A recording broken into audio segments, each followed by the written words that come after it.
Samsung's Exynos flagship SoC system on the chips of recent years have been getting a really bad rap. And, for good reason, especially when it comes to the efficiency and the performance side of things, when it hits things like battery life. Against the Snapdragon counterparts, it's not really looked that great for the Exynos processors from Samsung's camp.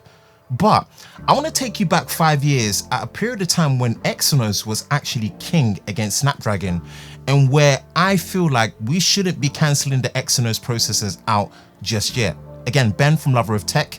This is Exynos versus Snapdragon when Exynos was king. Let's talk about it. Let's go back to 2015 where we're going to look at a couple of devices that were using respectively the Snapdragon 810 as well as Exynos 7420, the Galaxy S6 versus the HTC One M9. Both these in terms of specs were using octa-core based processors, but when you look at the Snapdragon counterpart, that was running on a 20nm process versus Exynos on a 14nm process, and you're seeing the advantage there. You've got the GPU, which was on the Adreno 430 on the Snapdragon, and when you're looking at the GPU on the Exynos, you're looking at the Mali-based T760 MP8, as you can see on the screen. At this period in time, as you're already seeing, based on the manufacturing process alone, the advantage that Exynos had over Snapdragon in terms of the development R&D that was spent to be able to produce such efficient chips at the time showed why they were able to actually put octa-core based processors in there. And the Snapdragon 810 counterparts when it came to phones like the HTC One M9 and phones such as the Google Nexus 6P made by Huawei honestly had this bad reputation when it came to heat output, efficiency on battery, and the performance was just not up to par to what the Exynos was actually doing.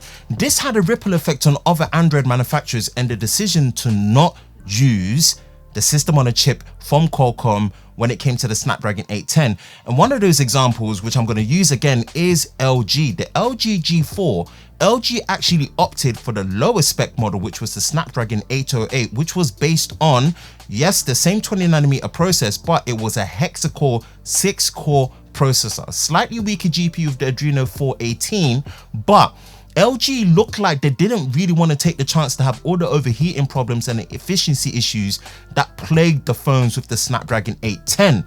Versus the Exynos, Samsung at that time were absolutely killing it. And even then, if you go far back as much as the Galaxy S4, there was an international split between the Snapdragon versions as well as the Exynos models in the international. There was a cry out that why are we not getting the octa-core based processors, the most powerful ones from Samsung, versus the Snapdragon ones that were being given internationally? Yes, the tides have changed. My point in this is just a really quick one. I don't necessarily want there to be a monopoly with Qualcomm dominating the Android system on a chip scene. Yes, to some extent, and to a good reasonable extent for the ones that have noticed it, the performance disparity between the Exynos models versus the Qualcomm models that Samsung have been doing roughly since the Galaxy S8 and especially till now, I think people have noticed that, hey, we're not getting exactly the same performance, and the performance is one thing, but the efficiency hit against the battery and also the heat is not good against the Snapdragon counterpart. But my twist and conclusion to all of this is I don't want Exynos to give up. Yes, I know there's been petitions going around about, hey, get rid of Exynos, let there be Snapdragon only, but this will cause a problem. We do not need a monopoly. A monopoly doesn't help the situation. One, it can cause complacency for the dominating opponent in the situation if they know they're the only ones that are there, and if they know they're the only ones that are producing these chips. One, they're not going to put as much R&D into making sure they're really competing against the competition. Competition always brings out the best in you. Second, prices.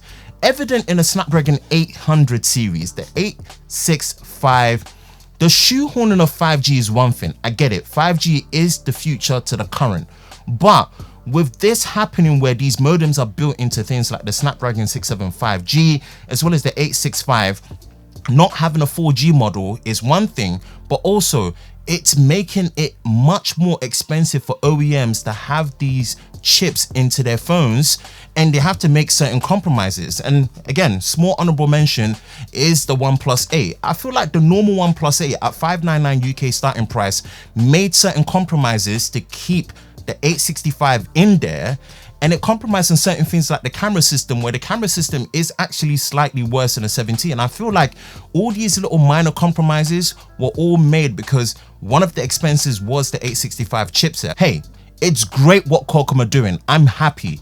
Let them keep doing great things. But with all the future part confirmation and also rumors of Exynos partnering up with companies like AMD to improve their graphics, I'm eager to see what Samsung and the Exynos team can do. I don't want them to give up. Competition is what's needed, and as proven, it only takes a couple of generations for competition to really catch up and things to really shift. So yes, things look bad for Exynos now, but let's remember 5 years ago, which again in tech years is a long time ago, there was a period of time when Exynos was king. Anyway guys, let me know in the comment section below if you do remember a time when Exynos is king. What do you think about the current state of things for the Exynos team versus Qualcomm and the Snapdragon processors that are being produced? What does the future hold? What do you want to happen in the industry? I personally think competition is good. Let me know what you think. Again, Ben from Lover of Tech.